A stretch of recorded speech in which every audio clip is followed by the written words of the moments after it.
आप देख रहे हैं भायंदर सत्ता न्यूज। सर्वप्रथम हमने सभी राजनीतिक दलों से मुलाकात की, जिसमें सभी नेशनल पार्टीज थी, रीजनल पार्टीज थी। सभी स्टेक होल्डर्स से मुलाकात की, जिसमें सारी एनफोर्समेंट एजेंसीज, जिनके बारे में मैं विस्तृत रूप से आपको बताऊंगा।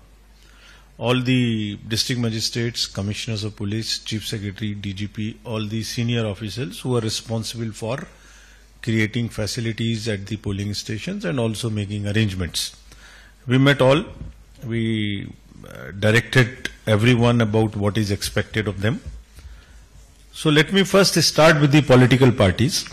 We met BSP, AAP, CPIM, Indian National Congress, NPP, MNS, NCP, NCP SP, Shiv Sena UBT, total 11 parties.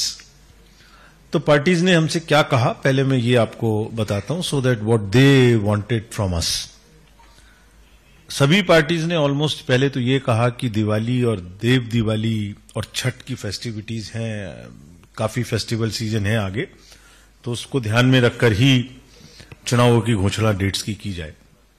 उन्होंने ये भी कहा, और बड़ी सही बात कही, कि चुनावों की तारीख को सप्ताह के मध्य में रखा जाए, ताकि शहर के लोग छुट्टियों को आपस में मिला के इधर उधर जाने की कोशिश ना करें। Urban apathy and youth apathy is a big issue in certain parts of Maharashtra, also in urban areas. Therefore this was a demand they made. There are 288 constituencies, of which ST constituencies are 25 and SC constituencies are 29. The term of the Maharashtra Legislative Assembly is ending on 26th of the November, so elections have to be completed before that. Total electors in the states are 9.59 crores, with male being 4.59 crores and female 4.64. हमने third gender, PWD 85 plus जो हमारे वरीय मतदाता हैं वो, उनके बारे में विशेष पहल चलाई थी। सो थर्ड जेंडर के अराउंड 6,000 वोटर्स हमारे यहाँ हैं, और जो पर्सन्स विद डिसेबिलिटीज है महाराष्ट्र में वो 6.32 है, और 85 प्लस वोटर्स की संख्या 12.48 लाख है। और ये भी एक बहुत ही अच्छा, मतलब it reflects the health in the society, the family systems, that centenarian voters की नंबर 49,034 है, which is quite a good number. And आपके माध्यम से हम उन्हें सबको प्रणाम भी करते हैं, उनसे रिक्वेस्ट भी करते हैं कि वो जैसे भी हो वोट जरूर दें। हमें जरूरत है तो हम उनके घर जाएंगे, उनका वोट लेके आएंगे। First time voters also from 18 to 19 years is quite encouraging. These are the numbers which have been added, 19.48 lakhs. We want to focus on the youth during this election, because youth है जो आगे चल के यही democracy को आगे बढ़ाने वाले हैं। हमने डेडिकेटेड 288 स्पेशल AEROs अपॉइंट किए थे, so that we can cover all the possible youth into the electoral roll, and as a result 19.48 lakhs have been added who are into the age group of 18 to 19 years. Large number of voter awareness activities have been undertaken. We have also directed all the district magistrates to involve the youth in the universities and otherwise as on a very intensive basis, and also make them feel that they are ambassadors of the election commission, each one of them. Maharashtra विधानसभा चुनाव को लेकर बड़ी खबर है। Reports के मुताबिक जम्मू कश्मीर और हरियाणा के विधानसभा चुनाव नतीजे घोषित होते ही महाराष्ट्र में विधानसभा चुनाव की घोषणा होगी।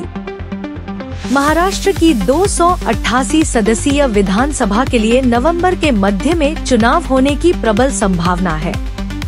महाराष्ट्र चुनाव की घोषणा करने के लिए केंद्रीय चुनाव आयोग 10 अक्टूबर को दोपहर में नई दिल्ली में प्रेस कॉन्फ्रेंस कर सकता है।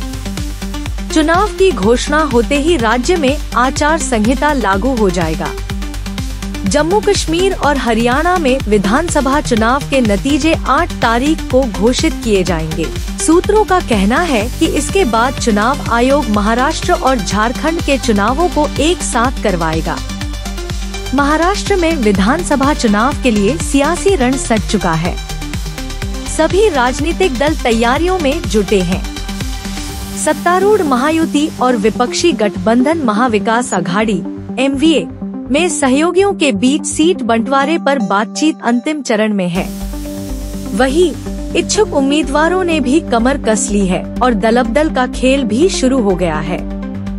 चुनाव आयोग ने पूरी की तैयारी। महाराष्ट्र में आगामी विधानसभा चुनाव की तैयारियों का आकलन करने के लिए पिछले महीने मुख्य चुनाव आयुक्त (CEC) राजीव कुमार सहित चुनाव आयोग की टीम मुंबई पहुंची।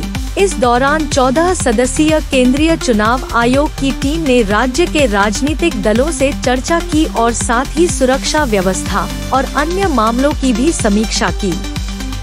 राज्य में समीक्षा बैठक करने के बाद आमतौर पर 8 से 10 दिनों के भीतर चुनावों की घोषणा कर दी जाती है।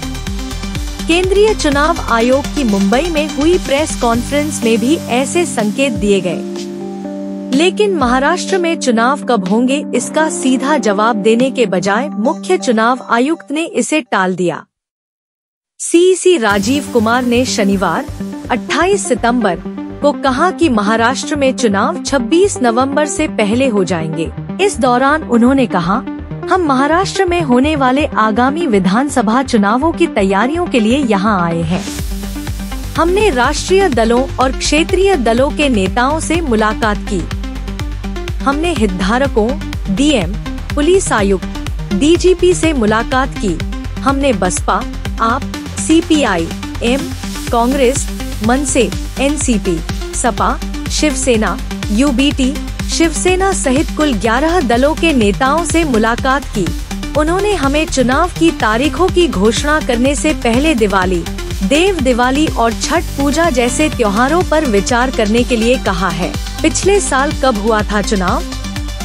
पिछले कुछ दिनों से राज्य कैबिनेट की बैठकों में मेगा फैसलों की झड़ी लग गई है, जिससे इस बात को बल मिल रहा है कि राज्य में जल्द ही आदर्श आचार संहिता लगने वाला है। महाराष्ट्र विधानसभा चुनाव के साथ ही 10 अक्टूबर को झारखंड विधानसभा चुनाव की भी घोषणा की जा सकती है। गौरतलब हो कि महाराष्ट्र विधानसभा का कार्यकाल 26 नवंबर 2024 को समाप्त होने वाला है।